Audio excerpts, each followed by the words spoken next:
Hello everybody, this is Pizzaurus Rex, and today we are going to do a little bit of a tier list of every single stratagem on Helldivers 2.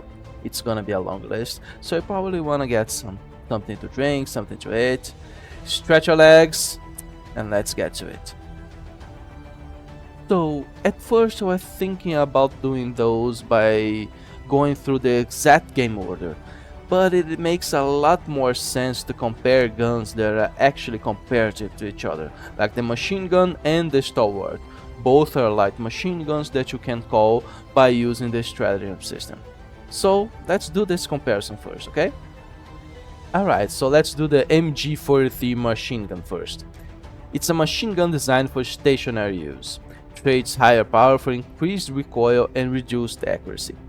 Well, here's the deal. It doesn't need to be fine stationary use like the game's telling you to. You can just walk and fire just fine. You can reduce the rate of fire a little bit, and it's actually still very accurate. You don't need to go prone or crouch, and if you do, it sure helps a lot, but you don't really need to. It's actually really good, especially if you lower the rate of fire. Another thing that the description doesn't tell you is that this weapon is actually really efficient against medium enemies. You know, those enemies that have medium armor, medium size, it's really efficient against them. Even those enemies those bugs that spit at you, those bugs that have a little bit of armor and you shoot at them, they crouch a little bit to protect themselves better. The machine gun just destroys those enemies. It's only weak against heavy enemies, like most things in the game. Like the Charger, the Bio-Titan, the Hulk, the tank. Those are the only enemies that the machine gun won't be able to deal with. It's gonna go right on B tier. It has a well-defined niche, it can clear hordes and medium enemies. It's pretty much a weapon that we are going to use to judge all other weapons from, okay? It's really nice here on the middle ground in the B tier. Now, the next one. We have to compare the machine gun to the stalwart. It's another machine gun. However, it's a compact, low caliber machine gun. It's a lighter machine gun. It trades power for ease of use with faster reloading than other heavy machine guns. Compared to the machine gun, the stalwart is pretty much a better assault rifle. It has a lot of ammo, it has mobility, you can reload it while moving, it holds 250 bullets in the magazine, but it pales in comparison to the machine gun when you're talking about damage. The machine gun can deal with medium enemies. The stalwart can't. The stalwart just can't. It can't penetrate medium armor, it can't kill large enemies reliably, like the biospheres and stuff like that. It just suffers, just struggles. It doesn't compare to the machine gun in my opinion. I would say that the stalwart is actually a good weapon if your primary isn't good enough to deal with hordes, like if you're using the sniper rifles, the diligence and the counter sniper. Those weapons aren't really good to deal with hordes, since they're primarily made to snipe actually.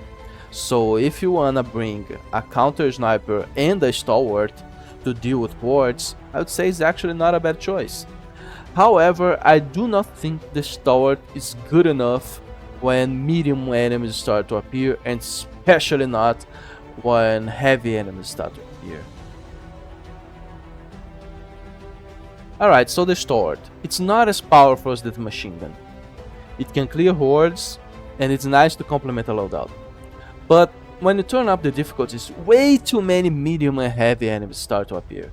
So when you climb up the difficulty or a little bit over extreme, hard, it starts to lose value. Unless your team covers your back, unless your team can kill heavy armor really well, I don't really think that the stalwart would be good enough. I'm gonna leave it on C tier. I do believe the machine gun is way better than the stalwart. Well, the next weapon on the chopping block is definitely the flamethrower. because it follows the same niche as the machine guns. It is there to clear mobs, to clear trash mobs. I really wanna like the flamethrower. It looks so cool. It plays so nice. It just right. It feels just right to burn the bugs, you know. But the flamethrower is so weak right now. It doesn't deal damage fast enough. If you're fighting an enemy that isn't the lowest tier of trash, it's very easy for them to go through the fire and still hit you. You have to fire a flamethrower walking backwards, and still sometimes some bugs will pass through the flames and slap you on the face. I don't like that. Also, if you're not careful, the flames that it leaves on the ground are enough to kill you. Are more than enough to kill you. So this weapon, it takes more skill to use than the machine guns. It is more dangerous to yourself and your team. It doesn't do damage fast enough. The flamethrower definitely needs a buff. The only good thing about it is that the flame damage actually penetrates armor. So it can be used against heavier armored enemies, but why would you? It doesn't deal damage fast enough. The enemy is going to reach you anyway. So why would you use that? I don't like the flamethrower. I really think it needs a buff. I wanna like this weapon. If I have to suggest a buff, I would say that it debuffs the enemies. I have seen some people suggesting that it should make bugs and bots fear it, like having a fear effect, avoiding it, going around it. I just say that it should debuff their walking speed, their move speed. It should just make them move slower when they're hit by the flames. That way, it makes it a little bit harder for them to hit you, and you can burn them first, you know? I wanna like the flamethrower, but as it is right now, it really needs a buff. So on our list, the flamethrower is going only on easy mode. It definitely needs a buff. It needs to debuff the enemies, it needs to deal more damage, it needs to be more useful since it has such a low range, such a low power. It can kill you and your enemies super easy with the lingering flames. It's fun, but it's not good. It needs a buff. On the next idea, we have the arc thrower. But you're gonna say, Pizza, you haven't unlocked the arc thrower yet. Yeah, you can find it a lot throughout the missions. I got it from my friends. I tried a lot of this weapon, and I'm going to say I'm mixed on it. Let's see the description. It projects an arc of lightning at close range, charges up to project bolts, and may discharge through multiple targets. So it kind of fits that description of a weapon that is used to clear hordes. And you can see the little clips. It can do that, but not very efficiently. It usually charges through 2, maybe 3 enemies. The damage is not bad actually. I actually felt easier to kill medium enemies using the arc thrower than using the stalwart or the flamethrower. Another good thing about the arc thrower is that it doesn't use ammo. It's pretty much infinite ammo. You can use it a lot. But it's not very efficient against larger hordes because it doesn't charge through enough enemies and its charging time is a little bit long. It's an ammo conservation weapon. It's an ammo conservation weapon. If it's hard to get ammo, if your team is hogging all the ammo, just get the arc thrower. It's gonna do its job relatively okay. Just don't try to use it against large hordes because it always seems like the enemies don't die fast enough to do its job. You could do its job faster with almost any weapon. The assault rifle, the submachine gun, even the DMRs could do a better job than the arc thrower at killing hordes. However, again, like I said, it kills medium enemies better than the stalwart and the flamethrower, and it has an okay range, and it has infinite ammo. So where's the arc throwing going? I would say in front of the stalwart. It's not as good as the machine gun, but it's definitely better than the stalwart in my opinion. I like the arc thrower for what it's trying to do. I like that it doesn't use ammo. I like that I don't have to look for ammo for it. I like that I can just fire away. I have seen people complaining about it chaining to allies. And it can chain to allies and kill them, but it's rarely so. Unless they're inside the middle of the horde and is shooting enemies trying to cover your ally. I don't really have problems with team killing with it or getting team killed by it. So I'm gonna put it in front of the stalwart. It's a C tier, it's a lower difficulty weapon. Unless your whole team is using it and you're really well coordinated, then it can go on the B tier even better than the machine gun. But it's likely not gonna happen. It's a niche weapon, it can be a meme weapon. If your team is well coordinated, it can be better. But as of now, it stays on C tier. Next weapon, it's the laser cannon. Oh, the laser cannon. A laser weapon fire continuous beam. Doesn't require ammunition, but you need heatsink replaced if it overheats. It's bad. Even on the little clips you can see it's bad. It's not really killing anything. The bugs keep on coming, the bots keep on coming. It takes a really long time to kill stuff. It's supposed to be a special weapon. It's not good enough for it. It's not good enough. I would say it's one of the worst weapons so far. It's just awful. It needs a buff. Maybe make it overheating a little bit faster, but it deals more damage. But the way it is right now, it's really bad. It's really bad. I don't like the laser cannon at all. And because of that, it's definitely... Where's the laser cannon? Laser cannon. You're staying all the way here with the flamethrower. I'm not even sure if you're better or worse than the flamethrower. I'm gonna put it on worse than the flamethrower. Nobody ever used this for a reason. It needs a buff. It's awful. Next, the grenade launcher. I really like the grenade launcher. It's good for cleaning hordes. It's actually useful for cleaning your objectives. Like you can see, you can close bug holes, provided you can hit inside it on a specific angle. Sometimes you need 2, maybe 3 shots because you didn't hit it at a specific angle.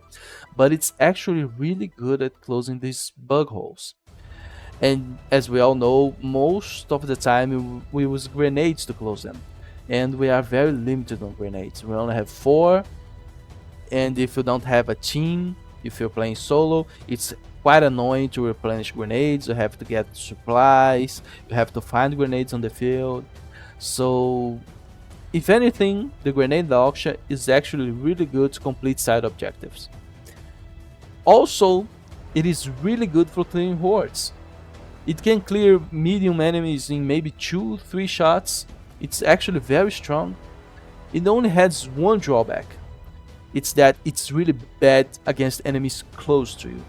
Because if you fire at an enemy that is close to you, the grenade won't explode. It will ricochet.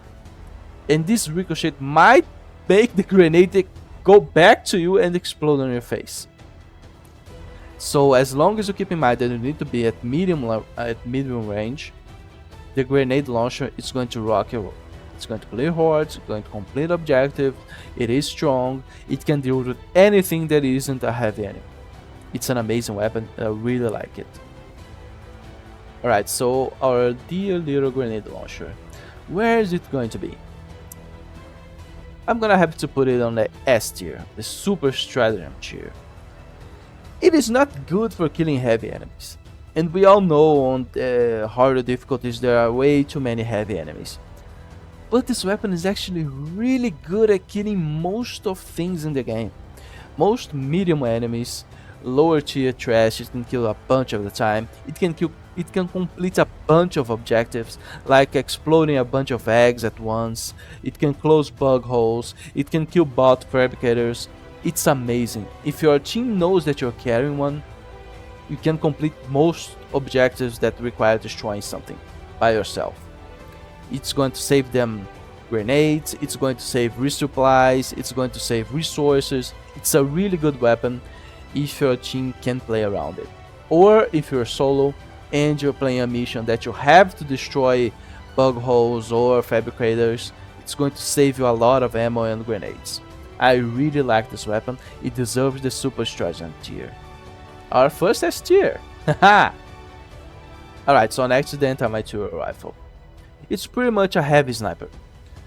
It's a sniper rifle that has a little bit of armor penetration.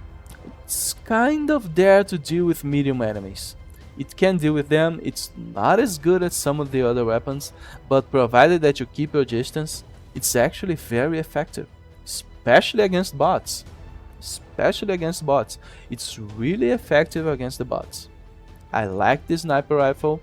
It's the anti-material, but I'm gonna call it the sniper rifle. I really like it if you know how to use it. It's not gonna deal with the heavier enemies. It's not gonna help you complete too many objectives.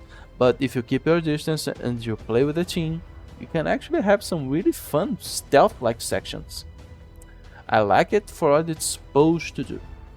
To kill enemies from a distance and up to medium enemies. So, where's your sniper rifle going to go? I am going to put it on B tier. You really need to know what you're doing with this weapon. You have better choices, you have more reliable choices, more versatile choices, but it does its job well. It's not that hard to use, and if you have a team that knows that you have one, you can make some really sweet plays, especially when playing against the bots. Now that we have spoken about the sniper rifle, we have to talk about the railgun. The railgun kind of has the same job as the sniper rifle. To kill enemies from afar, it penetrates armor, it fires slowly. Pretty much the railgun only fires one shot at a time. You fire and reload, you have to fire and reload. It fires slowly, it has a charge up, but it's considerably better than the anti-material rifle. Even though it fires slowly, it has a lot of armor penetration. It's actually a really good weapon to kill heavy enemies.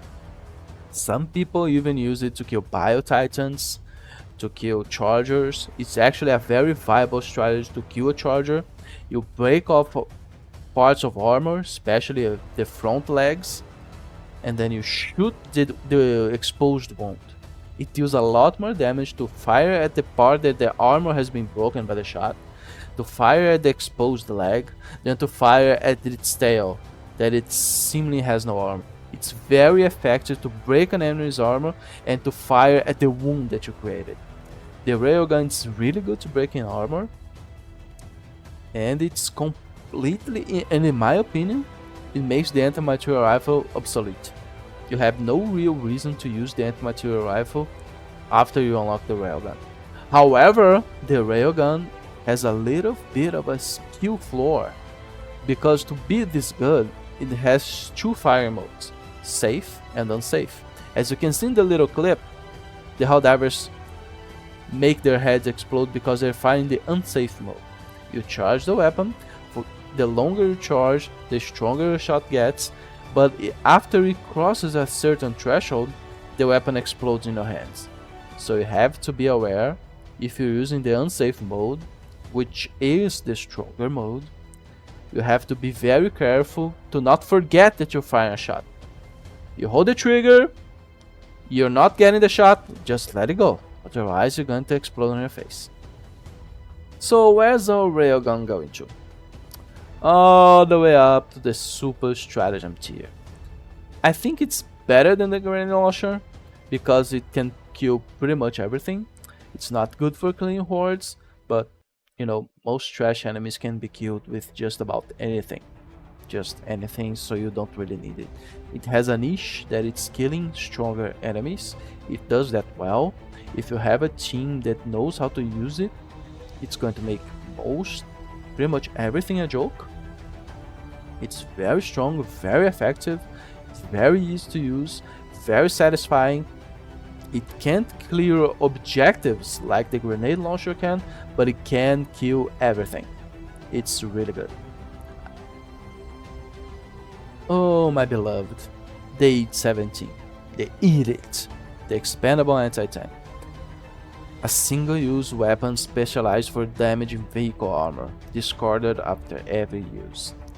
This weapon they show in the little clips killing medium enemies, and it absolutely demolishes medium enemies. However, those enemies that the clip is showing to kill, they can just be killed with other weapons like the grenade launcher or the railgun or even regular primary weapons. They're showing it to kill medium enemies. They want you to use to kill medium enemies. It is not as strong to kill heavy enemies. However, it has a really short cooldown time. It has only 70 seconds. You can throw these everywhere. You can clear the map of them. And whenever you call one, the game drops you 2. So you can use it and call one for your friends. It's actually really good if you spam them all around. You can quickly use them to dispatch medium heavy enemies. I really like this weapon. However, it could be a little bit better for what it does. Alright, so where's our 817 going to go? Right on the 8 here. It's actually a very good weapon that you have to play to its strengths. You have to take advantage of the low cooldown, throw it everywhere, use it as a resupply station preemptively. If you think you're going to have a fight, throw one.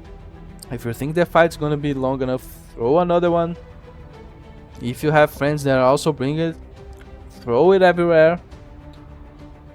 It's going to save you a lot of trouble. It's going to keep you light.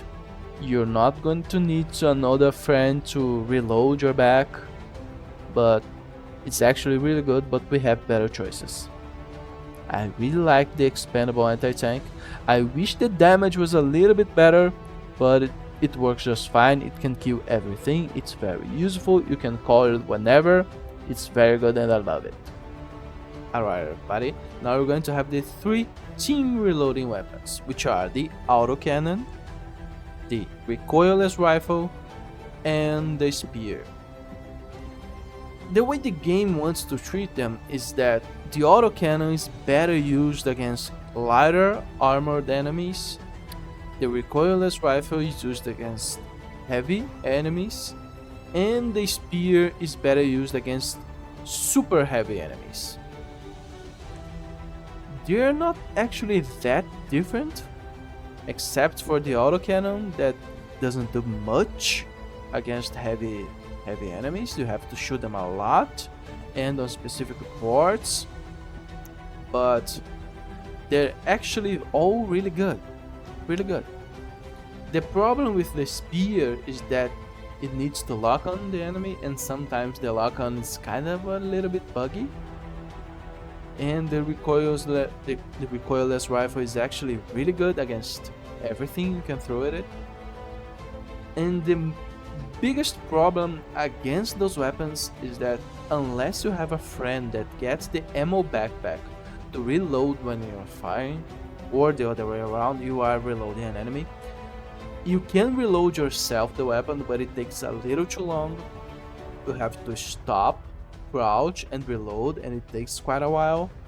So if you're using with a team, there are 3 really good weapons, and if you're using them solo, they are actually still usable, but it can be a little bit more complicated. So if you are solo, I actually recommend that you use the expandable anti-tank instead of those weapons, but if you are on a team, they are actually very useful. Okay, so first, the autocannon. The autocannon is an easy A tier. It's really good. It handles everything, except the really heavy armored enemies that you have to shoot them a lot. If you have a friendly, it reloads super fast, so you can just barrage the enemy. I'm going to put the recoilless rifle on the S tier, if you have a friend. so it can kill everything. It kills fast, it's amazing. There's a lot of damage. If you are reloading with a teammate, it fires really fast. And the spear, I'm going to make it a little bit weaker because the targeting function can be a little buggy. It takes a little too long sometimes. With the recoilless rifle, can just spam the enemy away. Even though the spear is stronger, sometimes the locking on can be a little bit annoying, so I'm gonna rate it a little bit weaker, a little bit lower than the recoilless rifle. Overall, they're really good weapons if you have a team. I just have to put the autocannon a little bit lower because even though it's very easy to use, it can be weaker against the heavier, stronger, super elite enemies. And there's pretty much nothing that the autocannon can do that the recoilless rifle can't do better. Alright, let's go with the backpacks right now. First, the jump pack. In Helldivers 1, this was a really good stratagem, but I don't really like it in Helldivers 2. As the clip really shows us jumping over a charger and jumping over some walls. That's what the game wants you to do. It's not really necessary to do any of that. Especially because the height of the jump is so low and its cooldown is so high. You can't spam the jump, you can't jump a lot, you can't jump high, you can't jump frequently. It's really annoying, I don't like it at all. You can use some niche strategies that you jump on those little mountains, on those little mounts, and you wait there for the extraction or for completing an objective, and most enemies won't be able to actually reach you. Some of them will shoot at you, but it's way easier because you have higher ground. But even then, to reach a reliable height to do that, it's quite finicky. You have to jump a few times. I don't like the jump pack the way it is right now. You can use it to save yourself, to camp some higher positions, but I don't like it the way it is right now. Its cooldown is way too long, its jump height is way too low. And when compared to the shield generator pack, which its idea is also to keep you alive, you can see why it's so much better than the jump pack. You don't actually need to find somewhere to hide, because it's pretty much an extra shield. It helps you take a lot of crash shots before you're going down, and it's actually strong enough to help you withstand rockets or even a charger plowing through you. It's actually really strong. I really like the stratagem. It's actually very meta. You're going to see that a lot on the higher difficulties. It's an extremely good stratagem. It's going to keep you alive. If you make a dumb mistake, if a charger goes through you didn't see it, if some bug pukes at you, some bot throws a rock at you from an angle you haven't seen yet, it's going to keep you alive. It's pretty much an extra life every couple of seconds. It's amazing. It's amazing. That being said, the shield stratagem goes all the way to the super stratagem tier. I'm not quite sure where to put it, but it's definitely an S tier. It's definitely an S tier. Almost everybody runs it. You don't need to run it, but if you do, it's going to keep you alive. It's definitely going to keep you alive. You stay here on the S tier, you don't need it, so I'm gonna put it on the rear end, but it's really good. If everyone on the team has it, the team survivability goes through the roof. Through the roof. It's amazing. I can't sing its prayers high enough. I love this stratagem. The ballistic shield backpack. This one is kind of controversial.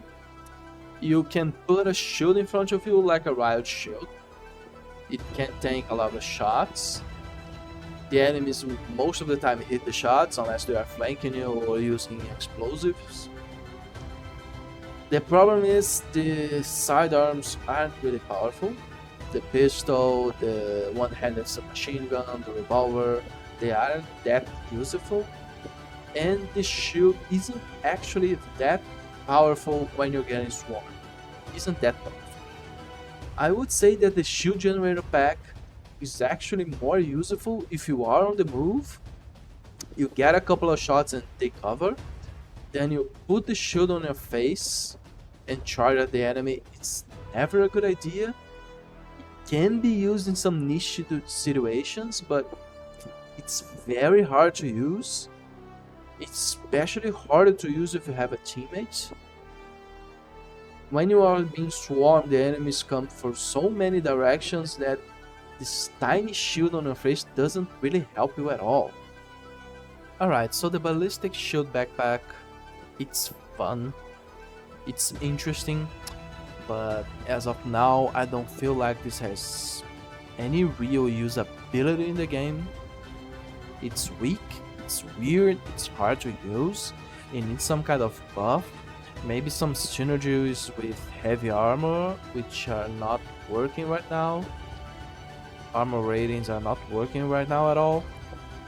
Maybe could have some area buff with friends. I'm not sure how to buff this thing. It is fun, but it's just not worth it compared to the other options. It's going to go right here only on easy mode to fuck around, to play around. I don't really like it at all.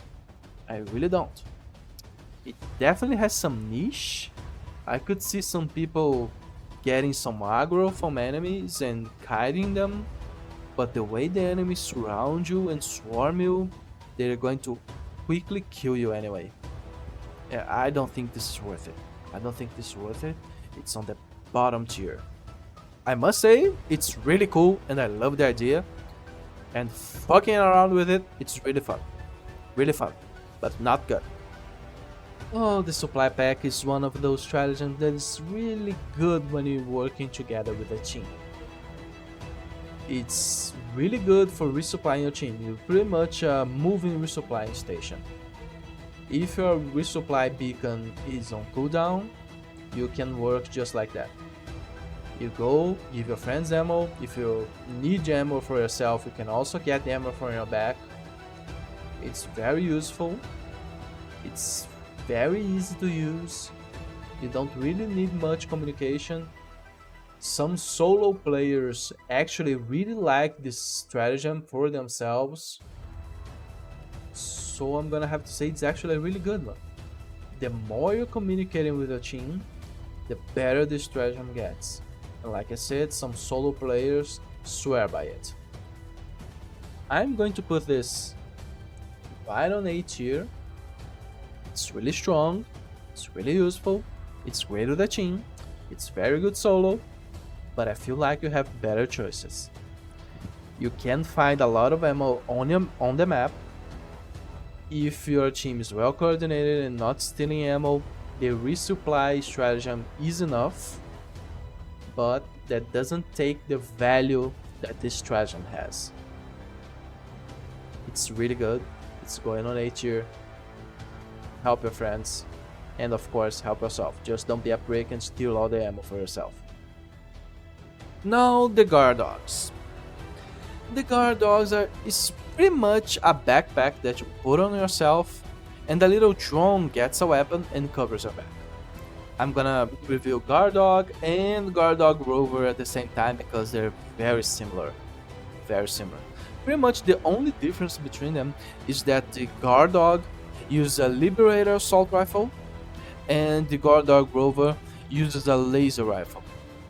That's pretty much the difference, so we're going to review them together. The thing is, the guard dog has a little bit more damage.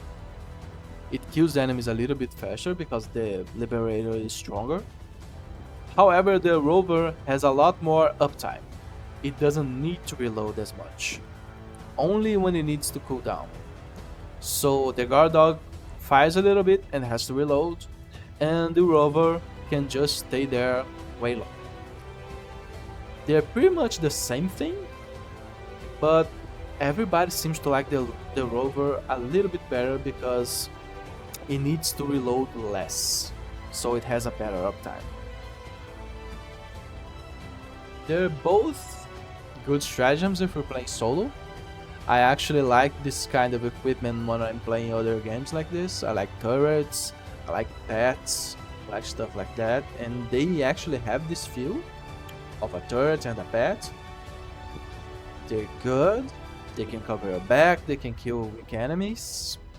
So I'm going to keep them on the B tier. Both of them on the B tier. I'm gonna put the rover in front of the guard dog, just because it has a better uptime. Just because of that, you can go with personal preference, roleplay, whatever you want. They're good, but we have a lot of better choices up there. That's it. All the blue gear, all the weapons and backpacks. Now let's go, since we went through the turrets and pets, let's keep going on this path, shall we? Let's go with the turrets right now. Alright, so now we have the machine gun sentry and the Gatling sentry. They're going to be reviewed together because they're very similar. So how do they work? You throw the machine gun sentry and it's going to automatically target your enemies and fire at them. If you are in the line of fire, if you are between the machine gun and the enemies, it's going to fire through your ass to hit the enemies. It's going to have a lot of friendly fire kills if you stay in front of it. So plan ahead where you're going to throw your machine gun sentry. Other two things you have to keep in mind. First, it's that it doesn't have unlimited ammo just like it had in Helldivers 1. Now in Helldivers 2, the machine gun sentry has limited ammo. It's going to fire a little bit. When it has run out of ammo, it's going to just turn off and leave, okay? The second thing that you have to keep in mind is that it has low health. If you throw the machine gun sentry right in the middle of the enemy horde, they are going to slap it once, maybe twice, and it's going to break down. So do not throw your machine gun sentry right in the middle of the horde. Plan ahead where you're going to throw it, and it's going to kill the weak enemies for you, okay? The Gatling sentry is just a direct upgrade from the machine gun sentry. It fires faster and deals a little bit more damage. So it kills enemies faster and more efficiently than the machine gun sentry. It's just a direct upgrade. If you have to choose one over the other, choose the Gatling sentry every time. If you don't have to choose one over the other, just pick both and they're going to keep you safe if you put them in the right place. Also, they're not good enough to kill armored enemies. They're just going to kill trash enemies. They do a very good job at it, but as soon as an armored enemy comes around, they are going to go through the fire and slap your sentry dead. I had a lot of thinking where I was going to put the machine gun sentry and the Gatling sentry, and unfortunately I'm going to have to put them both in the C tier. But why in the C tier if they are so good at clearing hordes? Well, as soon as an armored enemy comes around, they're fucked. They're fucked. So they're only good in the lower difficulties. They're fucked. They can't really do anything when a charger comes around, and chargers are very common very early on. So I'm gonna have to keep them in the C tier. They're niche, they're useful, but you can't really rely on them. We have better choices than them. It hurts me to say this, I like to use them, but I'm gonna keep them on C tier because they run out of ammo too fast and they die too fast. So now we have the autocannon sentry and the rocket sentry. They are pretty much sentry versions of the autocannon and the recoilless rifle.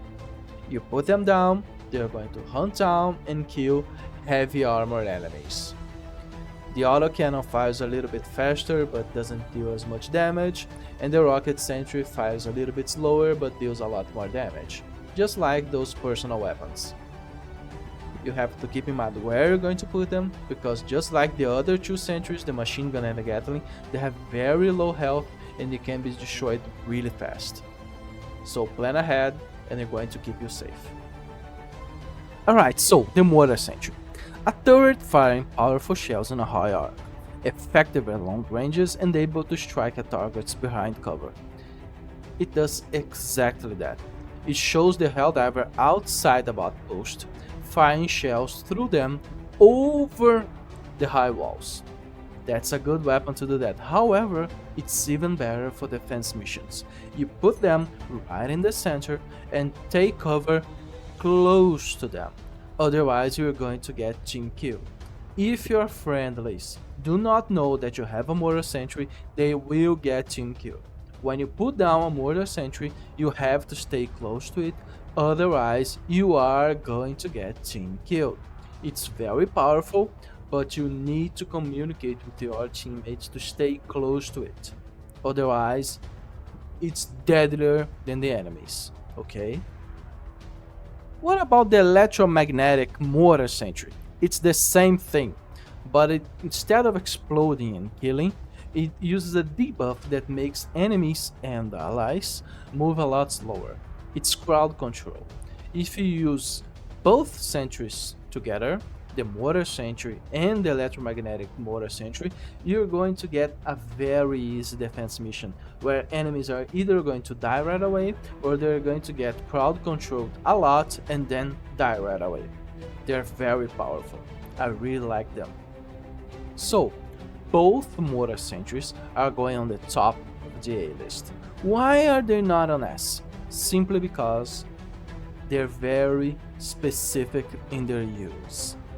You have to stay close to them. You cannot just put one down and run away. You cannot put one down and go complete another objective. You have to stay close to it. You have to babysit it. Otherwise, it's going to do more harm than good. Okay? It's amazing on defense missions. It's very good if you know where a huge enemy base is and you have to either wait for it to stop attacking or just destroy it so you can complete the objective. Otherwise, it's going to kill you as much as the enemy.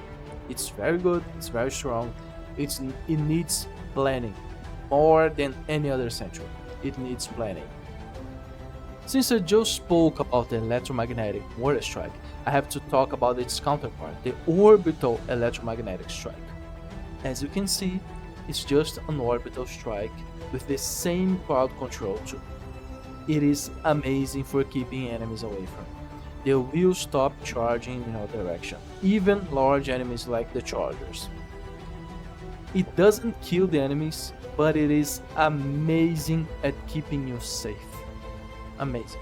It was a top tier stratagem in Helldivers 1, it is a top tier stratagem in Helldivers 2.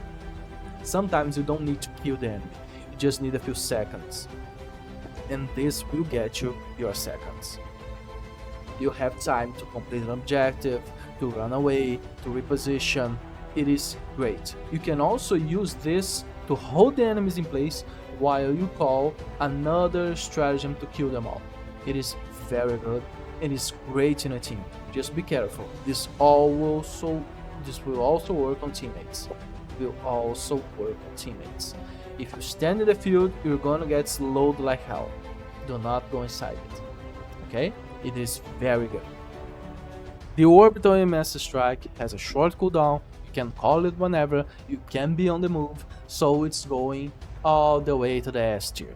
It's very good, and if your team knows how to play around it, it gets even better. While on the subject of area denial, we have to talk about the anti-personal minefield and the incendiary mines. It's just as the name says. You put down a minefield. It's going to kill enemies that go through the mines. It's powerful, it's easy to use. However, if you do not communicate with your teammates, you're going to fuck them up. The mines are very easy to get lost in terrain.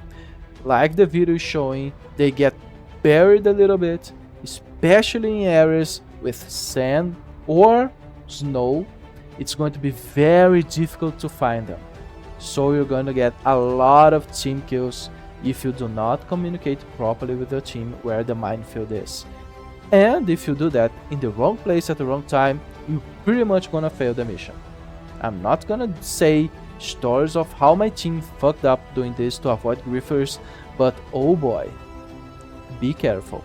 It's strong, it's effective, but if you do it wrong, you're going to fuck your team more than the enemies. Beware. The incendiary mines is just the same thing. They just leave a little bit of fire effects on the explode. It's not that much of a difference, but if you're going to use a lot of mines, might as well pick up both and lock 2 paths, or throw them both on top of each other and watch the fireworks go. And while we're also talking about area denial, let's just talk about the Tesla Tower anyway. The Tesla Tower does pretty much the same as the minefield. It denies an area from the enemies. However, it's much easier to spot the lightning. Of course, your teammates are going to see the huge lightning rod throwing lightning everywhere and killing the enemies. But the range is still deceptively large. And it's easy to get team kills if your teammates are not expecting it. Throw it far away from your team, and you're going to deny an area just fine. However, keep in mind that the lightning is not strong enough to kill the heavier enemies, like chargers and hulks. Probably they will survive through the lightning and will hit your Tesla Tower, so plan ahead.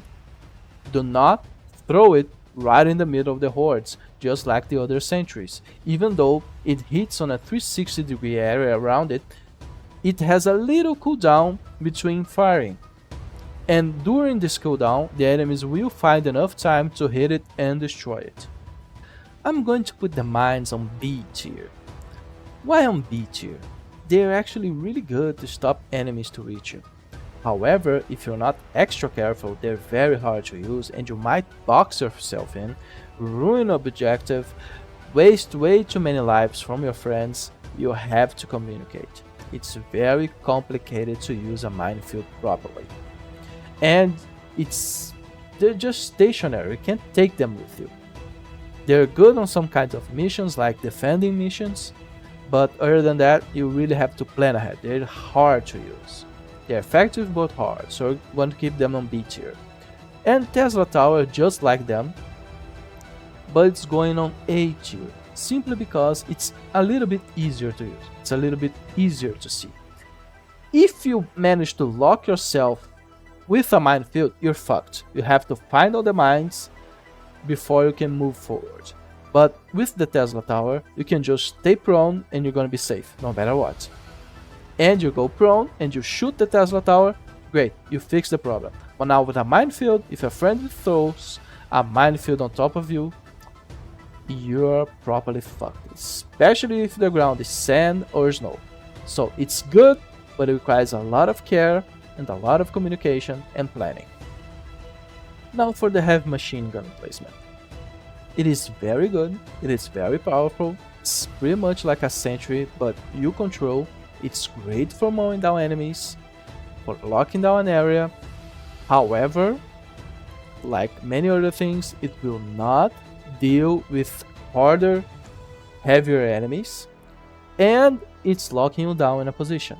So you also have to plan ahead. It's really good against defensive missions, or when you're about to extract and enemies are charging at you, you put on one of those and you go to town. They're very niche, they're very powerful, but again, their niche is a little bit too rare for my taste, but they can be useful if you know what you're doing with them. So why are we putting the heavy machine gun placement? It's going all the way to B tier, a little before the minefield. It's good, it's strong, but it's very niche. You need to find a safe place to put it. You can't bring it with you. You have to play around its strength. Why are the turrets, the sentry turrets, ahead of it? Because you can just drop them there and they're going to do your job.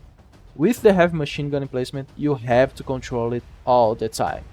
So you essentially remove a Helldiver from the situation. With the sentries, you have kind of an extra Helldiver. So that's why I'm going to put it on the B tier. Next, we have the shield generator relay. It drops a stationary shield that you can fire through and hit your enemies, and it will protect you against enemy fire. Its cooldown isn't isn't very long, 90 seconds. It's quite useful. However, I think that the backpack that gives you a tiny shield is way more useful than this. Way more useful. This can be used, however, in tactical ways, like putting it when you're trying to rescue civilians. You put a few of these on areas where you feel the enemies are shooting too much, or your mortar strike is going to hit them. But other than that, I feel like it's way too niche, and it doesn't last as much as I would like to.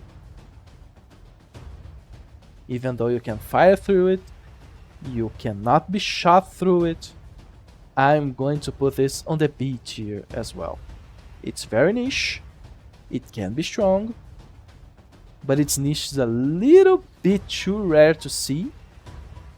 I rarely see myself wanting to use this, but it does its job fine.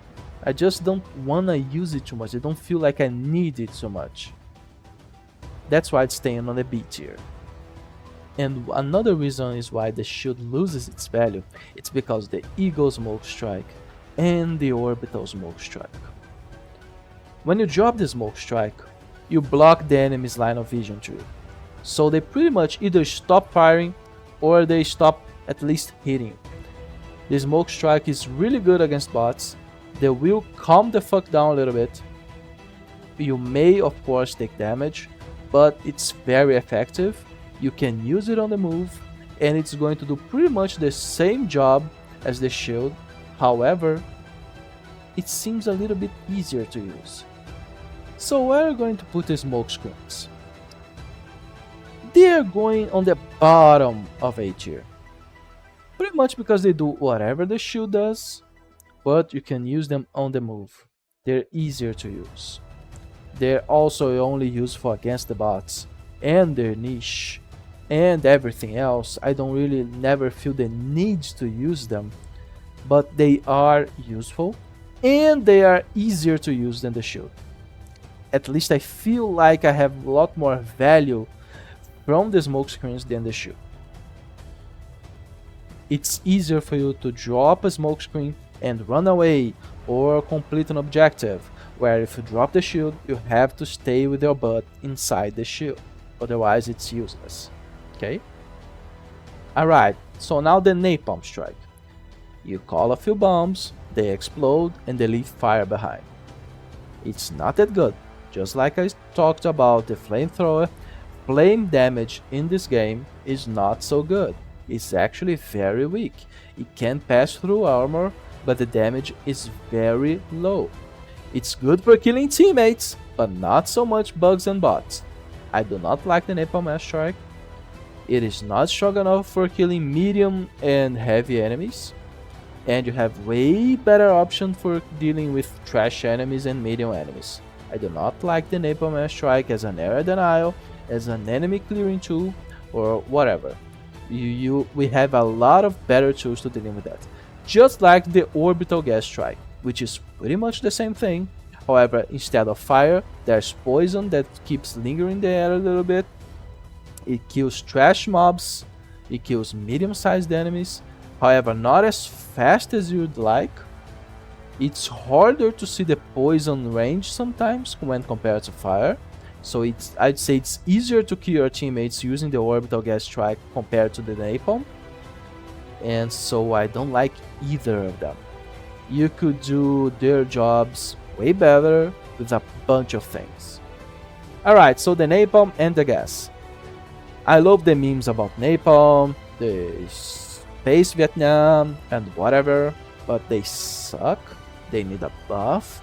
They're not good at crowd control. They're not good at damage. They suck at anything that isn't trash mobs. You have a bunch of better choices and options for dealing with trash mobs, and way better choices to dealing with medium mobs.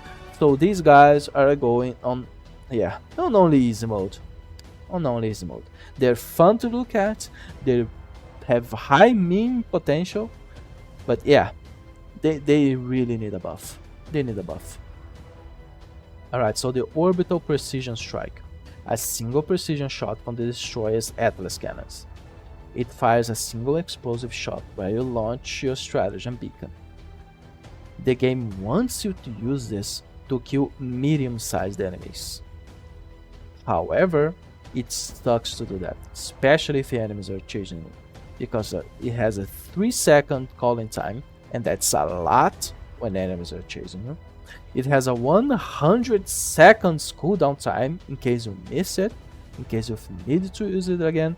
So we have a lot of much better choices to deal with medium enemies. The game also suggests you to use it to close bug holes and fabricators. However, it sucks at doing that. You have to be very precise when a single grenade could do the job, a grenade launcher, or other stratagems.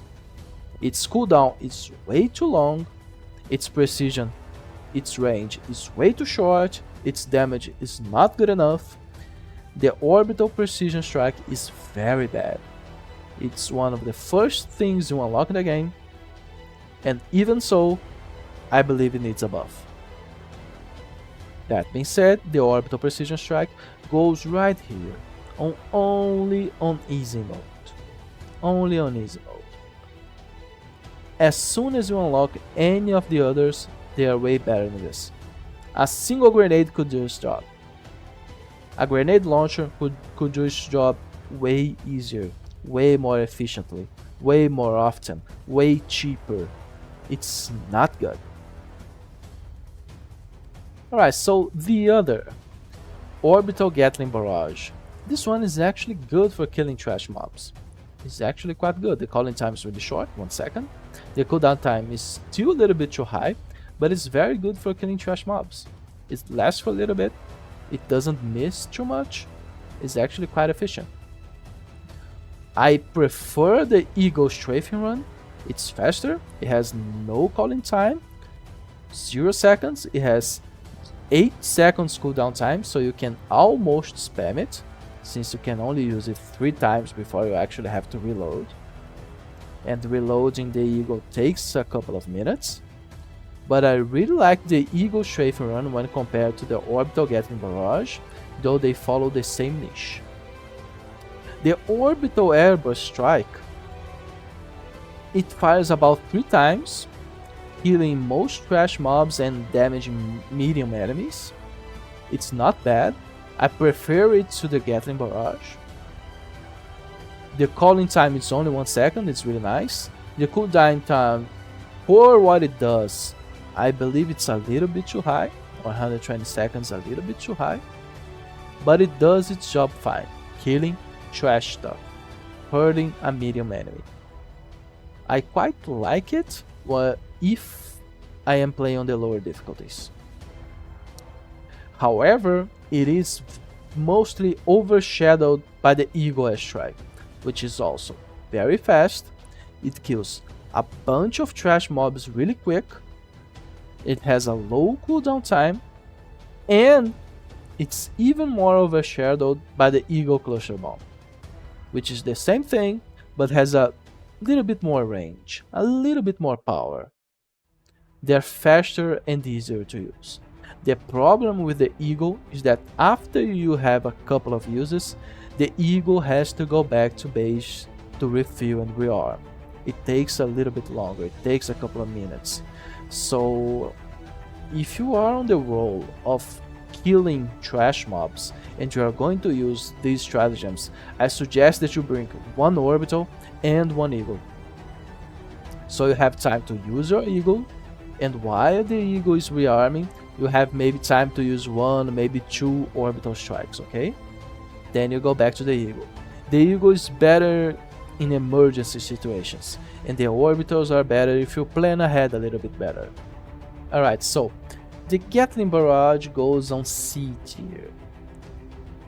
The Airburst goes on the end of B tier.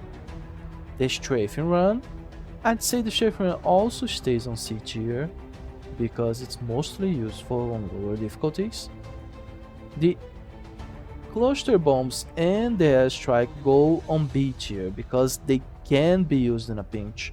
They are really good, but you have to be aware that you can't spam them, otherwise the Eagle is going to have to refuel and rearm, okay? Ah, the orbital laser. It's beautiful.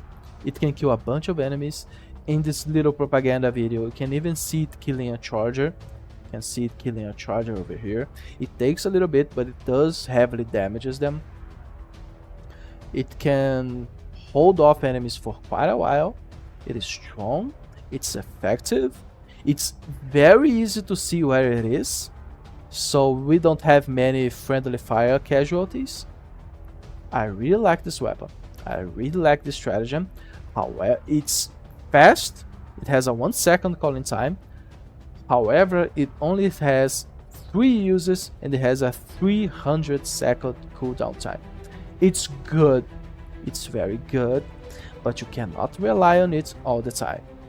It's pretty much a "oh fuck" button. Okay, it's good, but you cannot spam it. So the orbital laser is going all the way up to the super stratagem tier. It's very good. It's very awesome. You just cannot spam it. You have to be aware that it's limited and it has a long cooldown. Okay, so the Eagle 110mm rocket pods is really good.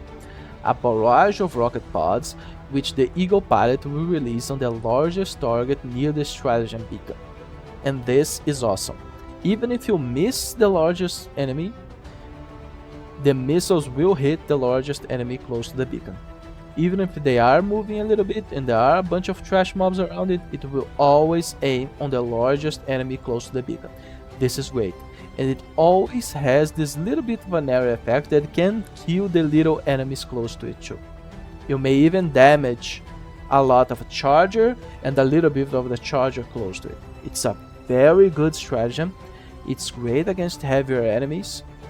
It may not always finish a charger. It's not strong enough to defeat a tank or a bio titan, but it's very effective. I really like it. It might just do enough damage for you to finish with a little bit of fire, or just kill outright if you have already dealt some damage. I really like this strategy. And since it will always hit the largest enemy, which is probably what you're targeting in the first place, it's very hard to miss what you're aiming at. It's very hard to miss. So this is going on the S tier. I really like this one. Now, the orbital rail cannon strike is pretty much what the 110 Eagle strike does. A high velocity rail cannon round fired at the largest target in close proximity to the beacon. Targeting is automatic. It's pretty much the same thing. However, it does not deal area damage like the 110 Eagle strike. It just goes for the largest enemy around and destroys it with a precision shot. It's very strong. We can see it killing a Hulk. We can see it killing a charger in one shot. It is deadly. It's amazing. Its only issue is that it has a 210 seconds cooldown time, but it is a lifesaver. I love this stratagem. If you are using with your friends in a very precise way, it can really make your life a lot easier. It can even fuck up bio titans. It can fuck up tanks. It is amazing. I love this stratagem. It is powerful. You throw it inside the mob and we will find the heaviest enemy and fuck it up. It will deliver liberty in a glorious way and destroy your worst enemy at that point. I really like it. So the orbital rail cannon strike, S tier. Just beware of its cooldown, 210 seconds. It's a lot, but it will kill everything. Everything that you need to die. Bio titans, tanks, chargers, Hulks, they're all going down. And you don't even need to aim that well. It will do that for you. It's great. Oh, the Eagle 500 kilogram bomb.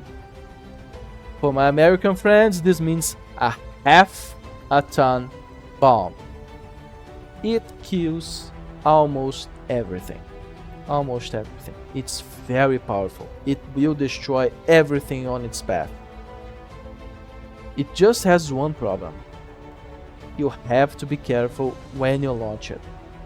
Because if you are on the edge of a map or high atop of a mount or something like that, the bomb might come at an angle.